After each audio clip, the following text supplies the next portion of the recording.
As always, thank you all for joining and listening and being a part of the Too Much community. The workbook, the Too Much Workbook, Tools to Build a Life That You Love, is live. You can purchase at deniselovehewitt.com. You can get it at any of the links in my bio.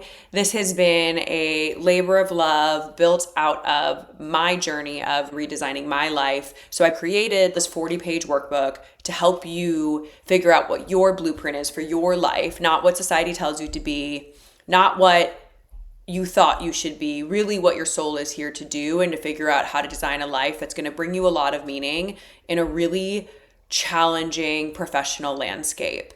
So please check it out. I really appreciate all of you for tuning in, being a part of this journey, and I hope it brings you an immense amount of value. Is there such a thing as too much luck? Is there such a thing as too much fun? Messing around, wondering how it's taken so long. I'm really so strong. It's not too much at all. Hello, everybody. We are here this week with a very exciting episode because we are doing a follow-up to my original single tax episode. And I am here with Renée Sylvestre-Williams, the author of The Singles Tax. So we have an expert to help us dig even deeper because I just did my own synthesis, which yielded a lot, but it's always great to talk to someone who's built a career in the category. So welcome, Renée. Well, thanks for having me, Denise. Really appreciate being here. Yeah, so let me tell you about Renée, guys. Renée is a Toronto-based writer and journalist who's worked in the finance, business, and investing space for over 15 years and has been published by some of North America's top publications, including The Walrus, Canadian Business, The Globe and Mail, and The Toronto Star. She is the creator of The Budget, a newsletter about money for single people. So please subscribe. We'll include that in the show notes. But, we've been reposting clips from the podcast. And I posted one maybe a little over a month ago about the single tax, and it went viral. And it took me by surprise because the original episode did not yield the same level of interest. And I found that there's a lot of people thinking about this, which was awesome because it was like you and I are not alone in this thinking. But I also think what's cool about that clip going viral is that I never would have met Renée. And I had not known that she had written this book. And then my mother is from Trinidad. Renée's Trinidadian. We share that with each other, which is awesome. And so I just was like, oh, that's so cool. Like that's the power of the internet, is now I get to deepen and expand this subject matter.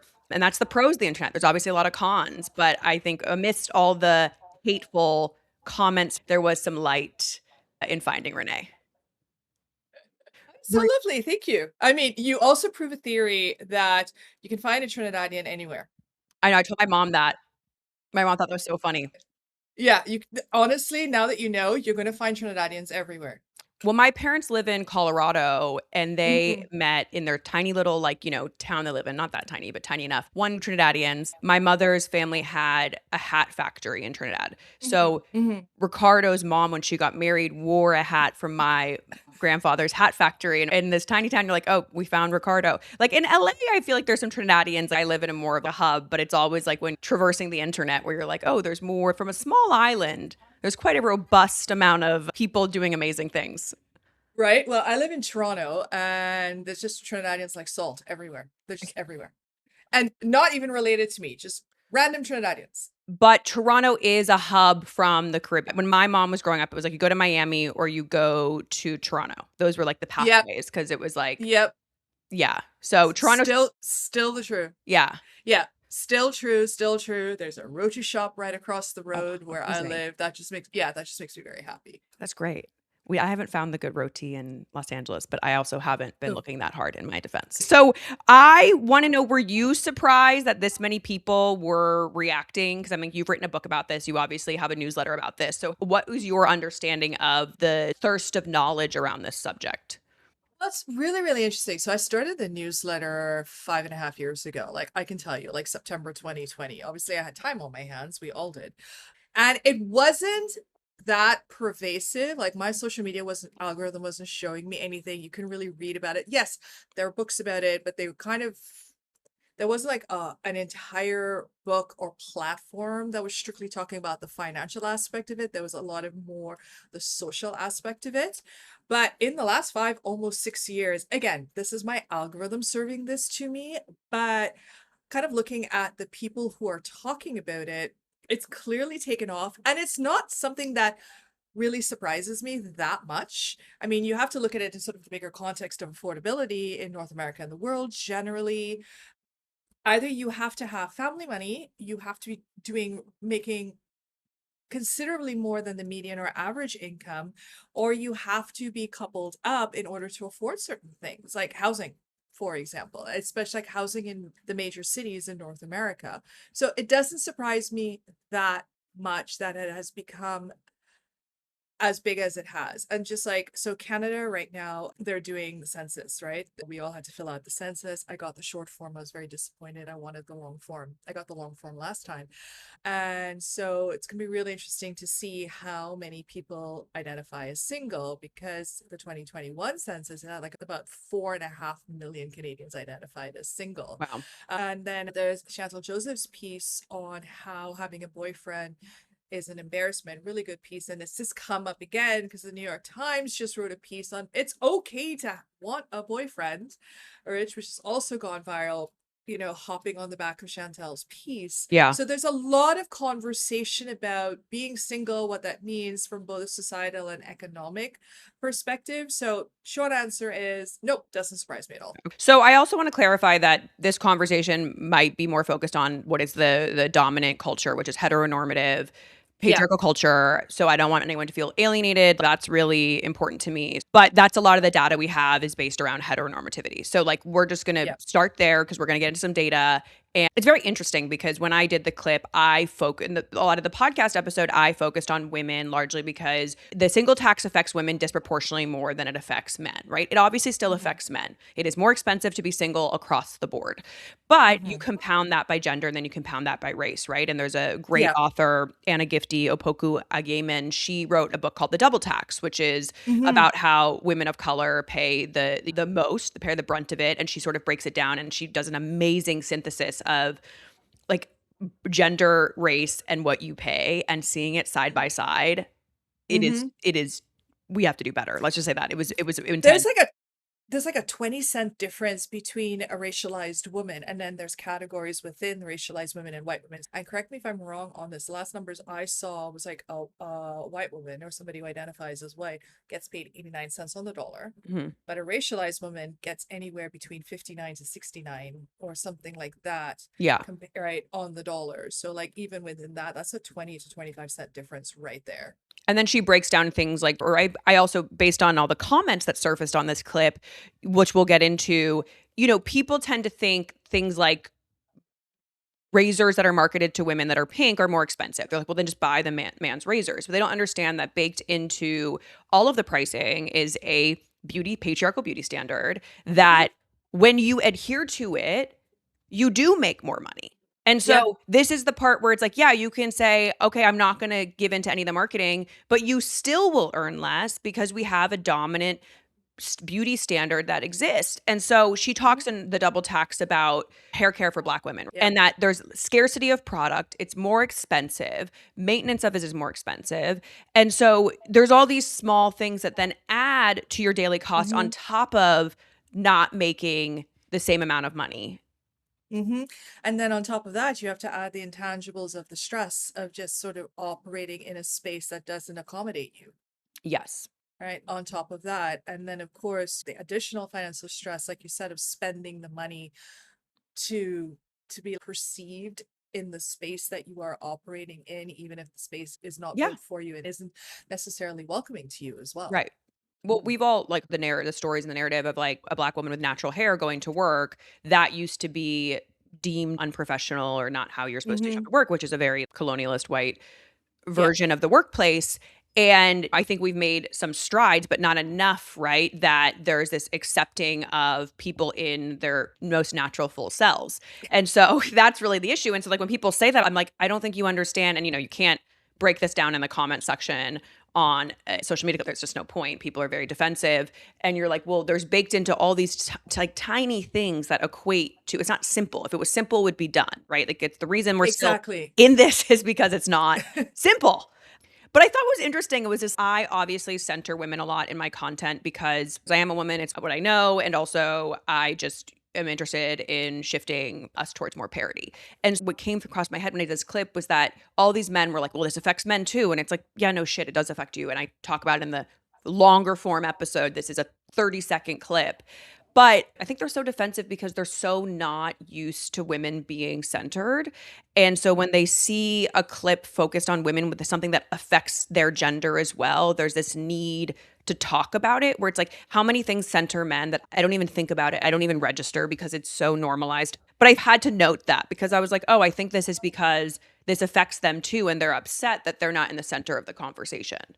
Well, it's kind of interesting you said. So obviously, like my area is finance, right? I focus more on the finance of it. And what I found sort of in my research as a journalist and talking to experts in the space and sort of looking at the numbers that were there is that the singles tax does affect everybody. Does it affect everybody equally in parity? No, it does not. So like things like, okay, if you're single, yeah, all the hard costs are yours, right? That's across the board, no matter what gender or sex you identify as, right? You live by yourself, you're paying it for all by yourself. Phone, internet, unless you're on like a family plan or something like that, right? All of that, hard costs, you pay for that. Fine. But where it has that conversation that affects people differently, pardon me, is things like we just talked about, right? The wage gap, for example. And then like other things like the majority of unpaid caregiving, right, is shouldered by women. So not only do you have the wage gap, you've got women predominantly, I'm not saying it's entirely, but predominantly women who are either stepping out of the workforce on a part-time temporary base, they're on a temporary basis, or they're stepping out full time on a temporary basis, right? To take care of a sibling, a child, aging parents, an aging relative, again, and they could be losing months or years of income. Right now, they may be getting some money from, the family member that they're taking care of, and all of the things, but a lot of it is unpaid to the tune of trillions of Yeah. dollars, right? So you're losing that time, and then on top of that, you know, if you choose to have children, right, whether or not you're single or not, and single parents, your income is temporarily dropped because like, okay, here you do get money when you have children. There isn't really paid maternal leave in the US. Mm-hmm.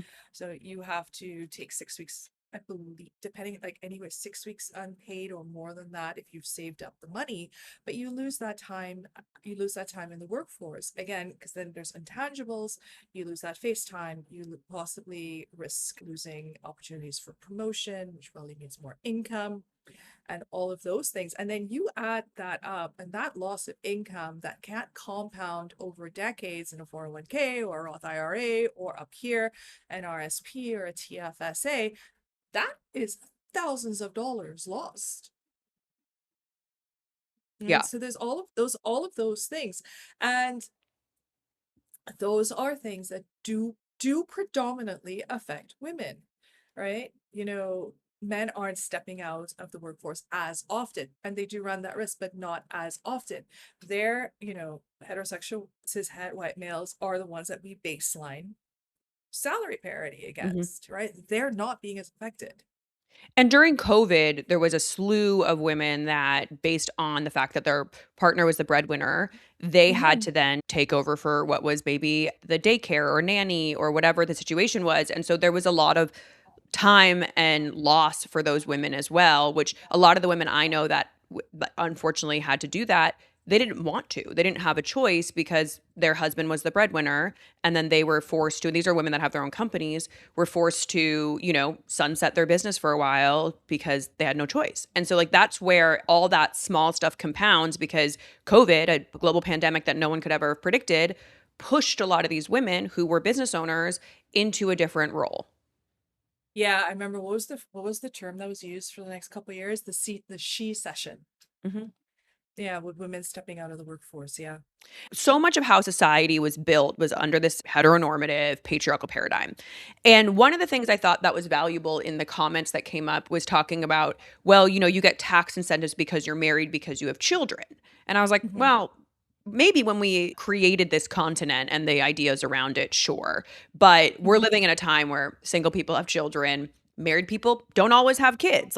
And so I was like Hmm. wondering, I was like, oh, maybe one of the solves is you change the incentives to be around children versus marriage.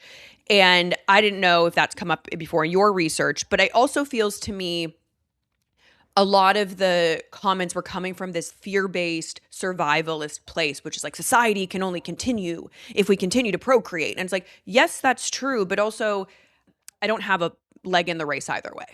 I mean, I think Yeah. society has done quite a lot of harm. I'm not sure we should continue, I'm like, maybe we should, maybe we'll learn, maybe we shouldn't. But I don't look at that from a emotionally charged place. I'm very neutral. But Yeah. Well, again, I've absolutely no interest in making a judgment call on what people do right. with their personal lives. Obviously, I love kids. I don't have my own kids. I absolutely enjoy the kids that are in my life. But you raised a good point. So, a couple things. Yes, you do get tax incentives if you are a family and if you have kids. But as a lot of my friends who have kids have said, the thing is, you have to spend that money first, Right. right, in order to make a claim to get either the tax break or to get the credit or the tax refund, right? So there's that.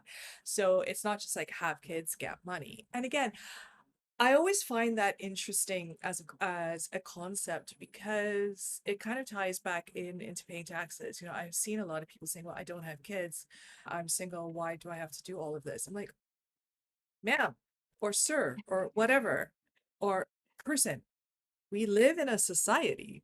Mm-hmm. Yep. We live in a society, to put it bluntly. I absolutely do not mind paying my taxes because you know what I don't want? I don't want hungry, stupid children. No, I'm with you. I have no problem paying taxes. I think it's healthy to question the systems and say, we haven't Yes, reinvented this in a while. we Is it worth haven't. looking at? It is, and that's one of the things I talked about in the book was revisiting what an economic household unit is. Yeah. Right. So right now, an economic household unit is if you are common law, married, that kind of situation. And like if you're in that situation, you can do things like income splitting, which can reduce how much, it drops you ideally into a lower tax bracket, you pay less tax, all of those things. Right. If I, for example, as I get older, maybe decide to live with my sibling, right? And we are sharing household costs, all of these things. We can't really split our income because we're not considered an economic household unit in that sense, Right. right? But more and more people are looking at different ways of living under the same roof, right? So I do think that there is an opportunity to honestly like shift policy. Like, okay, policy takes a long time. Yeah. Policy takes a long time to move, and this is not something that like one person can push for, but like there's a growing amount of single people, right? This is something that I think that, yeah, short answer is absolutely. I think there is a shift where economic policy can change. Well, so that's part of why I was interested in this subject to begin with, because 46% of the current US population is single. And Yeah. by 2030, they're projecting that 45% of women will choose to remain single. So that means over the Yep. next 4 years, that population is going to increase and will continue to increase. So it's like when all of a sudden, almost 50% of your population, probably by 2030, it will be 50%, is Hmm. no longer following what was the dominant narrative, then the policy does need to evolve because you're not Yep. addressing the majority of people's needs. And that's really why I started paying more attention, because I was like, it's not just like I'm single and I'm annoyed I'm paying more. It's that the demographics are shifting. And you have Hmm. in the US at least over 1,000 legal benefits just for married people that single people can't access. And this comes down to Hmm. like, say you're not married and you're dating someone, like you cannot be in the hospital if you are not married. You don't have Yep. say on a lot of decisions unless you're married. And it's not just Hmm. the tax benefits, it's about relational benefits as well. Yep. And so that's really why I was like, we have to start talking about this, because there is a disconnect between what's happening in our dominant culture and what the population is experiencing. Oh, 100%. And I love that you brought that up because that comes back to like community building and all of those things. Because in all honesty, like as we get older, single people are community and friendship is really, really where we're going to get that support. And like you said, if you don't have siblings or you're not close to family and all of those things, you're going to need friends around you to make sure that, you know, like the medical decisions, the health decisions, heck, death and burial decisions are followed, right? And vice versa, because obviously one hand can't clap. And that is just so, so important. That policy needs to change to be able to recognize that you don't have to have a blood relative or a spouse alone to be considered somebody who's like your emergency contact and all of Mhm. those things. Yeah, I think that's really where you're like, okay, if this is what the next 30 years we're going to see this huge rise in a single Hmm. population, we need to at least start talking about it. I know policy takes a long time. It doesn't necessarily have to be policy. I feel like there's small ways to adjust within our own communities of how that works, or Hmm. maybe emergency contact privileges. Like I don't know who gets to decide that, but you know, I have no idea. Well, you get to decide that. Several years ago, a friend of mine put me as her emergency contact because apparently I'm very calm under pressure once it's not my pressure. Love that. Love that. And then she got married and now her husband is her emergency contact. But like my brother, for example, he's my POA for health and property, and we know what's going on in each other's legal lives, right? And all of those kinds of things. And, you know, I'm close to my sister-in-law and all of that. And so we have that conversation. But also another friend of mine is an executor of my will. Yeah. So, That's interesting. You can assign different people to mhm, have different roles. That's helpful information. yeah. I don't know what the steps are. I'm obviously not going to, this is not the boulder I'll be pushing up the hill for policy, but I wanted to start a conversation because some of these ideas are rooted in less relevancy than they were when this Hmm. continent was, I guess, Hmm. colonialized. Hmm. Um, but I wanted to talk about, as I've been delving into people's reactions and observing the landscape, that singledom feels like a threat to the system. It sort of feels like if we acknowledge singledom as having, single people as having more, I guess, rights, it feels like a little bit insane, but you know what I'm saying, like more agency. It's unraveling what people know to be true, which is the same thing when you're like, okay, maybe shift it not to married people to people that have kids. It just felt like there was this idea that society hinges upon, it's a very survivalist mentality. But if we Hmm. acknowledge and accept singledom as a thing, then we are giving up future civilization, which is not necessarily true. They're not binary ideas, but that's what it felt like the reactions were coming from, a place of like, well, we have to have children. And it's like single people have children. And also, we should also talk about climate change could decide tomorrow that we're all done. And are we building a decent future for the children that are coming into the world? Are we thinking about stewarding their lives in a meaningful way? It's a really hard time to be a kid. And so these are the big questions. Do you feel like when you talk about it, there's this level of resistance, like this is a survivalist idea?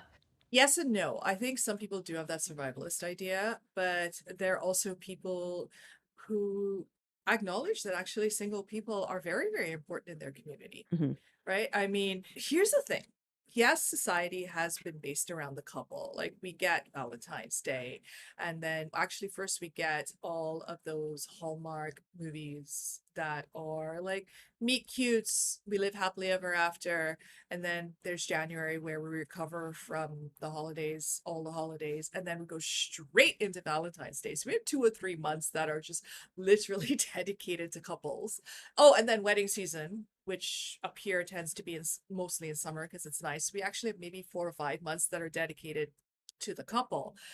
And our tax systems acknowledge that, our media acknowledges that there are several industries that are literally built around being coupled up. Even our politicians, like we look at single politicians, we give single politicians a little side eye because Hmm. we love a politician that's partnered up because they seem more stable, right? And all of those things. And Which is another but fallacy the we can debunk, because most people are not in what I would argue healthy relationships. So yeah, a lot of yeah. healthy people are single because they're taking the time to heal. I'm just saying, Oh, I'm not disagreeing with you. I am not disagreeing with you. I'd be the first person to say just because you're in a relationship doesn't necessarily mean it's a healthy one. Yeah. 100 million%. But the thing is, it's like there have always been single people. And what a lot of people don't realize is people are born single. You're not born coupled up. Right. Right? You are not born coupled up. You don't have an instant soulmate. That's just in fiction. You don't have an instant soulmate the moment you're born, and it's just a matter of time until you find them. All right. And being single is a phase that everybody goes through. You're born single. You have your first breakup. You might take some time. You might get divorced. You might get separated. Your partner dies before you. Their partner leaves you. You leave your partner. Being single is not actually a super strange state to be in. Everybody is single at some point. Some just choose to be in there longer than others. And also, I'm going to argue again that having single people in your community is actually very good for you, right? And I say community, like, again, you know, I don't have kids, but I'm very close to the kids Yeah. in my family's life. I look after them. I'm their aunt. They come over. I go over to them. They'll text me every so often questions and all of those things. So I find it extremely like the fact that society spends a lot of time and effort and money on convincing us that being coupled up is the best way to do it. I mean, that's just tied to the bigger political Yeah. environment that we are in right now. And, the F word, fascism is kicking in, Yep. and it's all about being coupling and security and all of those things.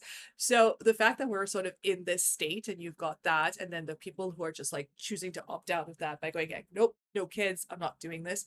Completely understandable. Well, what was interesting too, I'm learning a lot of the myths around the single tax by people's reactions. But one of them was that, you're not doing anything for society, so you don't deserve the benefits. And I was like, whoa, whoa, whoa. That feels insane to me because, Well, my tax bill says otherwise. but I also just think like when you're single, you don't have kids. Like the locus of your entire life is not your children. And people that have children, that tends to be where Mhm. they put their time and their energy, which is really important. You're stewarding a human. I get that.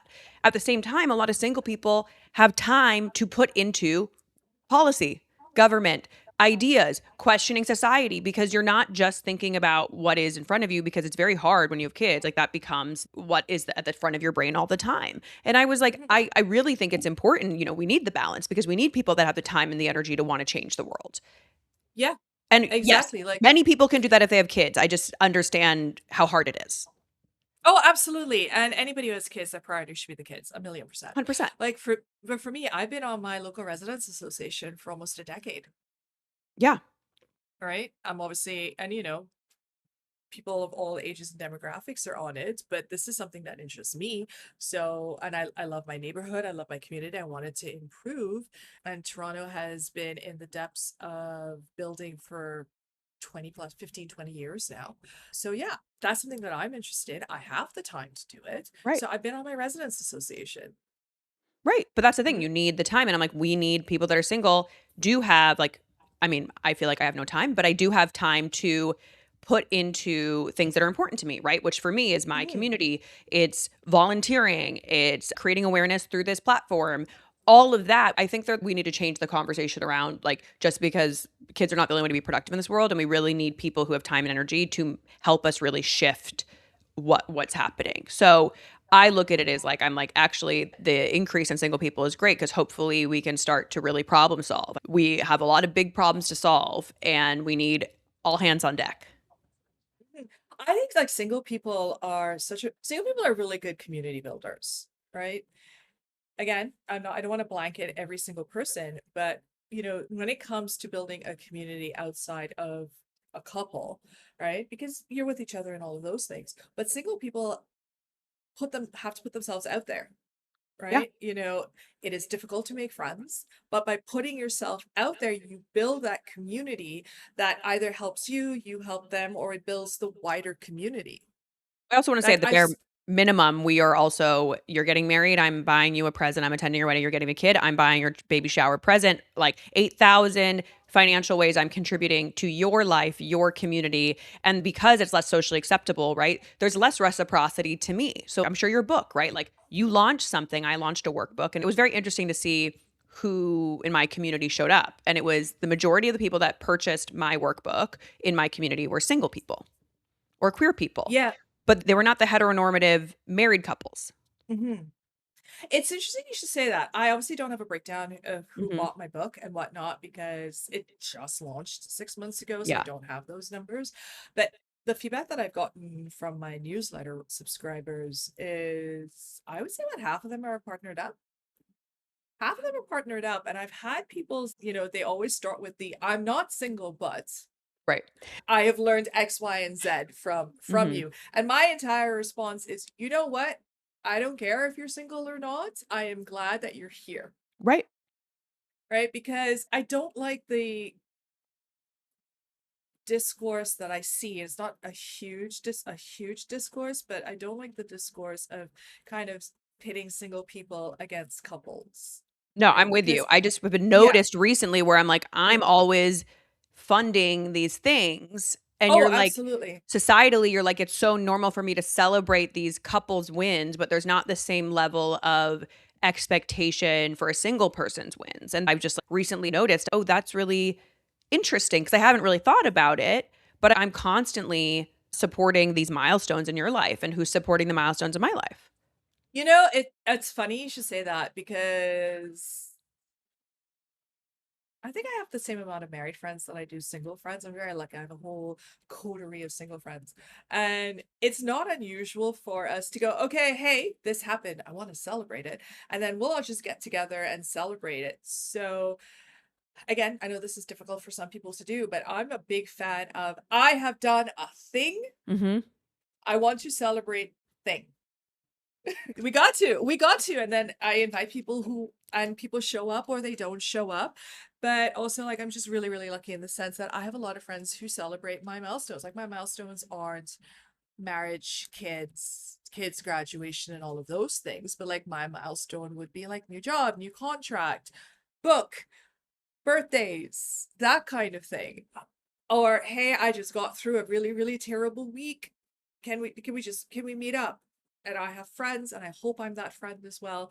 And we're like, yes, absolutely. Let's grab a coffee. Let's go for a walk. Let's go grab a drink, that kind of thing. And this is emotional labor. So I'm apologizing to everybody in advance who's listening and watching this. So I'm so sorry.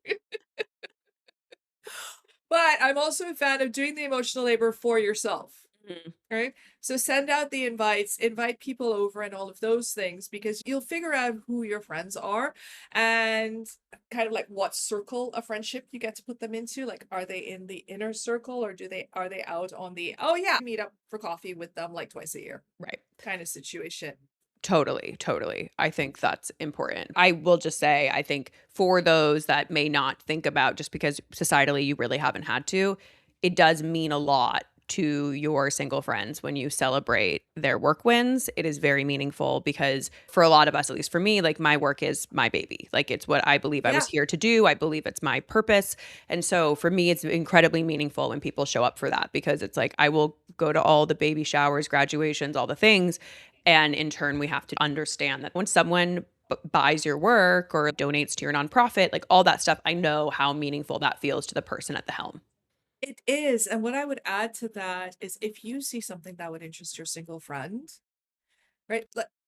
Send it to them. If you said, like, if they're an artist or if they are writing a book or if you see an opportunity that would work for them, just like send it to them. You don't have to write a whole spiel. You could just be like, hey, thought of you, send. Totally.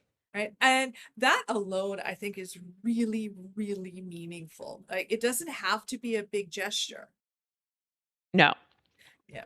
Oh, it's all the small stuff just being like, you matter, you're important to me. And we're all very busy with our lives. But I just sort of see like, I'm very much that way. I'm a big connector. So I love to like send Mhm. things and job opportunities or saw this, thought of you. That's just my love language. And not everyone speaks the same love language, but it does make a difference when you're like, hey, like, thought of you, you matter, or listen to a podcast Exactly. episode, bought the book, whatever.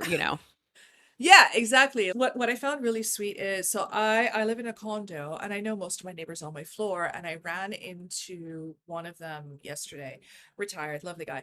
And he's like, "Well, Renee, I haven't seen any of your articles recently." And I'm like, "Well, yeah, I took some time off to promote that book." And he's like, "Oh, what's it called?" Told him the name of it. And then I'm like, well, I actually have a couple of copies if you want. He's like, no, no, no, no. I'm gonna go buy it. I want you to have the sale. Let's go. Let's go. Right. Right. And I have got to tell you the amount of people that when I said, oh, I can give you a copy because you're a friend of mine and I know you've always supported me. They're like, no, I'm going to buy a copy. I want you to have the sale. And you know what? Like that was so meaningful for me. And I'm just like, oh my God, thank you so much. I really appreciate it. No, That it kind of really totally. It's so small, but even it's like, okay, I'll give you a copy, but then you buy one for your friend. Just like Mm, that energy of I'm supporting your work because there's other ways to contribute to your community and your people that aren't just celebrating a couple milestones. exactly, exactly. And it doesn't even have to be work because not everybody regards work. Like Mhm. I thoroughly love what I do. You thoroughly love what you do. But it could be like a hobby Totally. or their favorite author. If they love a particular author and the author's doing an event or a signing nearby and they don't know, they don't know. But even just sending it, even if they know, like something that they do in their life. That's that acknowledgement that you've paid attention and you know what they like. Right. Vital. It's a how we feel seen, right? We have to feel like really if you want to Exactly. be in real relationship, real intimacy, real connection, real community, you have to make people feel seen. Mhm. Exactly. So I want to switch gears a little bit to housing because that is a big Yes. big ticker here for single people. Yeah. And so what I talk about in one of the original episodes of why I decided to do this podcast was because, in a lot of ways, I feel like millennials grew up believing this myth that we were going to be able to work hard, climb the societal ladder. And then somewhere along the way, we realized that was a myth. And the last, great, I mean, this is all relative, but the last great, best heyday was for the boomers, which we know at that time the system did not work for all people. So I'm not saying that it did, but Mhm, it did mhm, work for a lot of people. There was a lot of upward mobility during that time, a lot of wealth creation during that time. And so now you have Gen Z who doesn't even believe the lie, right? Like they were like, mhm, we're not going to work that hard because we're going nowhere. mhm, mhm, Nothing's happening.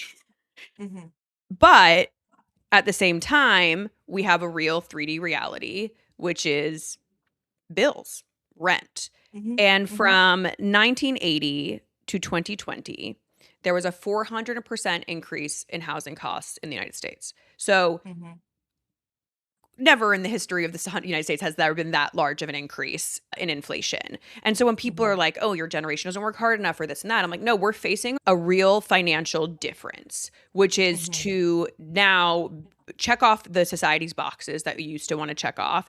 It is near to mhm, impossible unless you come from family money or you hit the jackpot in your career. Really, I mean, that is how it feels. Like it's like a lottery.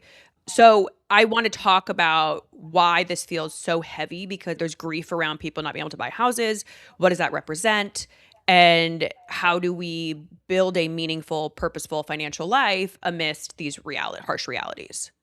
Oof, big topic. I think it's my biggest chapter in the book, actually.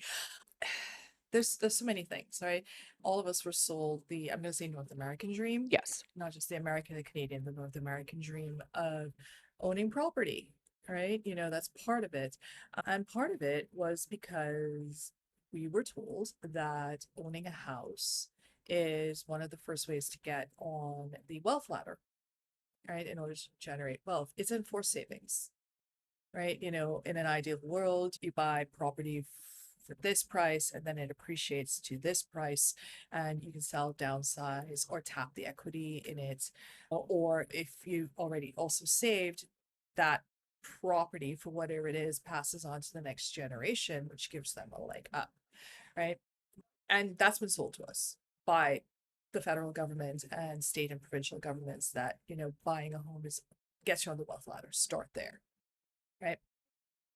But what has happened is, like you said, well, housing has become financialized. It became an asset, right? It didn't just become four walls and a roof and a place for you to call your own in your home.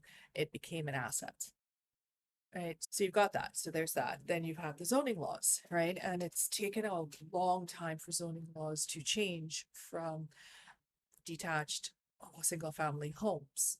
Like, so where I live, for example, and the zoning laws are changing very, very slowly, but they are changing. There are single detached neighborhoods, there are apartment neighborhoods, right? And you could not put multi-level units in residential apartment single homes. That was just homes. So what you end up seeing in Toronto is low rise houses, and then 60, 70-foot condos, right? Usually at peak the travel hubs like the subways and all of those things downtown, that kind of thing. And it looks really weird. And then you've got the whole NIMBYism behind it. You know, the people who have bought the houses, that is their biggest asset. So they want to protect that. Right. And like part of me is annoyed at them, but more of me understands that because they've been sold that idea that this is going to fund their retirement. This is going to Yeah. be money that they can leverage to help their kids. So you have all of that. And then on the flip side, not all states have good rent control. Right. So you have people who are looking to buy a home for that idea of security. So you don't have to move every year Yeah. because you're either being rent evicted out or the rental company is, you know, put in an application to jack your rent up by 8, 10, 20, 30% instead of sort of the 2.53% that we have in Ontario. Our premier removed rent control on any buildings that were built after November 2018. And that's when a lot of a lot of condos went up, right? So they don't have rental protection. So you have all of these things. And then, of course, you know, we both know wages in a lot of industries did not increase 400% either. No. In fact, I think it was in that 40-year period when it increased 400%.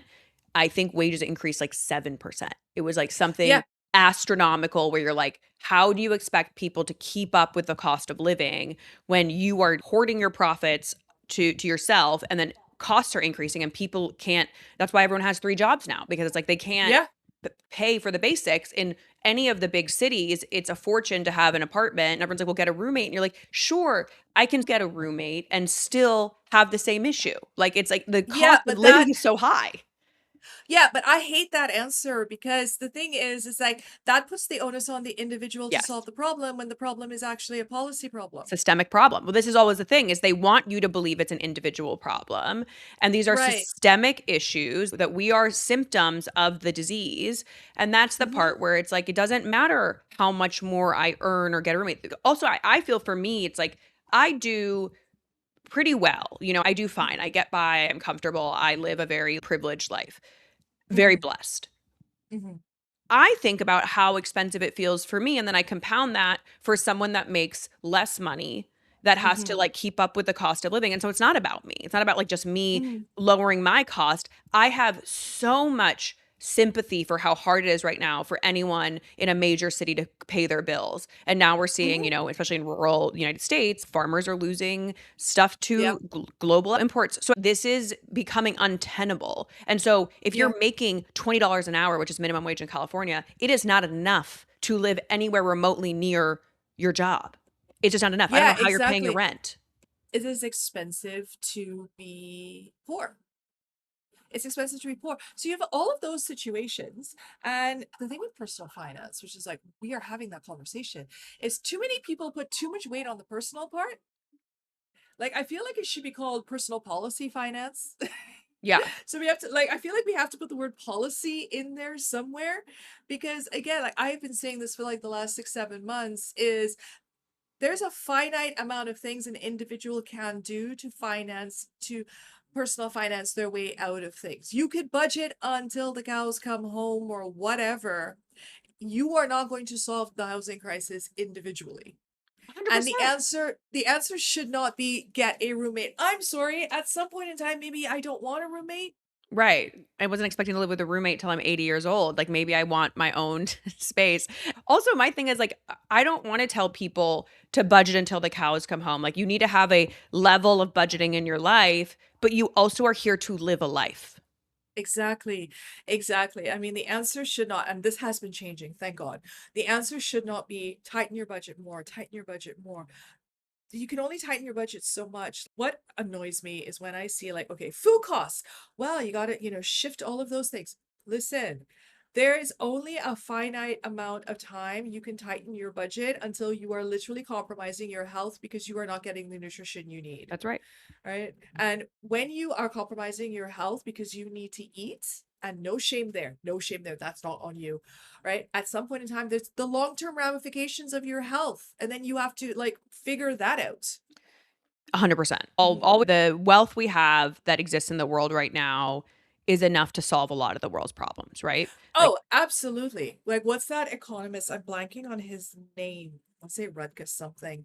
I'll have to look it Rutger up. Bregman. I love him. Yeah, it's great. Yeah. He's great. Yeah, I completely agree with him. This world does not need billionaires. What always kills me is when Elon Musk was like, "Who send me this information? I'll fund world hunger if you send me all the spreadsheets or whatever." They did that, and then he was like, "I'm not going to do that. I'm going to, you know, do whatever he's done instead." And you're just sitting there, you're like, what an opportunity, what a privilege to have that level of wealth to build a better system. And instead of looking at how we can evolve the system to benefit more people, you're just there's a lot of asymmetry happening with Yeah, humanity. yeah. They're doing the tried and true of using their wealth to influence government, except this time they're not hiding it. Yeah. Yeah. I mean, that's always happened from time immemorial, right? The wealthy have always attempted and have influenced policy and government decisions. It's just this time they're not hiding it. Yeah. Mhm. Yeah, it's hard. So as say a single person who's trying to build a, more financially abundant life, what do you suggest? And abundance can mean a lot of things. So I'd be curious to say like what are your top 3? My top three is peace, a lack of stress. Mhm. Those are my abundance right now. Uh-huh. And I mean, I would love to be able to travel on a yearly basis, but we're not quite there yet. And security. And when I say security, I obviously mean financial security because this is what I do for a living. But also, I would like to say sort of emotional security as Mhm. well. Like I work contracts, I do freelance and all of these things. And I enjoy what I do. I like to think I'm good at it. But there's always that kind of it's not even a scarcity mindset. I don't have that anymore, but there's always the is am I doing the right thing? So that's one of the reasons why like I tell people like kind of look at your budget. Not to budget. I think most people have an idea of what they're spending and all of those things, right? And not to assign any kind of blame to it when you're looking at it because it's just data. Yeah. Right? Data, ideally, like raw data has no emotions, has no lean to it, it has no emotions to it, right? I mean, you can obviously manipulate the data to suit your needs, but just looking at the data and just going from there and deciding like what's important to you. So mine is peace, security, and I can't remember what the other one was, but peace and security, I would say would be my top two. And ideally, if I could travel every year, that would be great, but we're Yeah. not there yet. Yeah, well, you write in your book about how money is one a major stressor for people. And so it is hard to find peace and emotional security when you Yeah, feel stressed all the time around exactly. not having enough. And that's the one thing I've shifted is despite, not being financially where I'd like to be, figuring Hmm. out how to feel abundant in my everyday life. And that's Hmm. like just changing that mindset, I think has also changed how it's changed my stress level again around money because I'm just like really grateful for, small things that happen that then I'm like, "Oh, wow, life is amazing." I got a package the other day that they sent me 5 instead of 1 thing that I ordered and I was like, "Woo, I'm abundant." I was like, "Woo, she's rich." Like that kind of thing. Yeah, like for me, I'm an extrovert if you haven't figured that out by now, and I thoroughly enjoy just hanging out with friends. Yeah. I enjoy hanging out with friends. Like I can like chill by myself in my apartment for a couple days, but then afterwards I'm like, I just have to be out and among people. I don't have to walk. But like I'm grateful that it's not cold anymore. We love that for you. We love that for I you. love that. I love that for me. I'm really grateful I'm gonna get a Monstera from somebody that I work with Oh, amazing. because I killed mine. I am not good with plants. It's okay. I'm Like not either. It's yeah, that kind of thing. Like this evening, I'm gonna go meet a friend just across the road for a drink. And even things like just being grateful to be here to talk about the book because somebody mentioned me awesome. Yeah. on your post and then we connected and all of those things. Like, these are all just things that I'm extremely grateful for and that I enjoy. Yeah. I do think it makes a difference in terms of stress levels. Obviously, it doesn't change your bank account, but I think for me, that's definitely shifted from always stressed out about it to being like, oh, I feel like I have enough. And that's a big, important shift. Mhm. I don't think we're here to, money's not, it's an energy, it's a thing we made up. Like, it's not, I'm almost like, it's a, I we, mean, the value of money is something that's made up and we've all just bought into it right. It's 100%. very real, but I'm also like, remember, we like made Yeah. up a system. We made up a construct. Yeah. We all decided this is We a made up thing. and here we are. Yeah, sometimes I just feel like I'm walking around, I'm like, "What a weird" I'm just a little person in, like, this skin suit walking around having to, like, pay this bill. Sometimes I'm like, "What?" It just feels very like I'm a kid playing sometimes, but it's real. Yeah, the system we're in is, I don't know what words to describe it, but it's probably not something pleasant. No, but I'm No. very, very, very appreciative that you've been building a platform for a while now, getting deeper into the nitty-gritty of how people can look at the data, look at their lives, so thank you, and can you tell everyone where they can find you and how they can subscribe? Yeah, so you can find me pretty much anywhere. You can type my name in and you will see my newsletter, The Budget. So budget with a TE at the end. I am on Instagram under my own name. If you type in my name, you'll find me. I tend to post links to any of the articles that I write and my newsletter. I'm on LinkedIn if you want to connect with me professionally. So yeah, you can find me at all of those places. We'll include that in the show notes. And I really appreciate you taking the time to walk us through. We tend to be more of a macro podcast. I like to look at the big questions, big systems versus this more detailed stuff because we're in this place where we're all really struggling with these really big questions and we have to talk about it to feel more internal power when we're not responsible for the greater system, you know? And to feel less alone, I think. Yeah. I Yeah. think I think to feel less alone because there are just days when I want, and I do scream into the void being my living room. Yeah. I'm with you. I think this morning I read there was like flesh-eating worms have entered the United States. I read that in like, was it Texas or Yeah, somewheres? and I was just like, another I can't handle one more thing, Yeah, okay? I'm like, yeah, Ebola, flesh-eating worms. I'm like, I've had enough. I'm like, no more things. No more things for a while. I really just want to have a little, yeah, peace. yeah. I get it. I read that this morning and I'm like, oh yeah, okay, sure, that tracks. Just add it to the pile and I Hmm. honestly sometimes feel like someone's just mixing things and they're like, "We're adding this. Today we're gonna add this." Like, it's like the Greek gods. They're like, "What is this gonna feel Yeah, like?" And that's what it feels like. It feels like so extreme it has to be satire, but, sadly, it's not right. day-to-day It's reality. not. Yeah, unfortunately. Well, thank you so much. I really appreciate it, Renee. Thanks, Denise. Take care. Thank you so much for listening. If you do like listening, it would mean the world to us if you could subscribe or review the podcast anywhere that you watch or listen to the podcast. It really helps with the algorithm to share this with the world. I want to give a special thank you to young Spielberg and Sarah Yarkin for their beautiful work on our opening jingle, Dana Boulos for her help with the beautiful art, and to all of you for tuning in and keeping this dream alive. If you want to hear certain topics or from certain guests, please feel free to email us. We really, really want to hear from you and see how we can best support you. See you next time.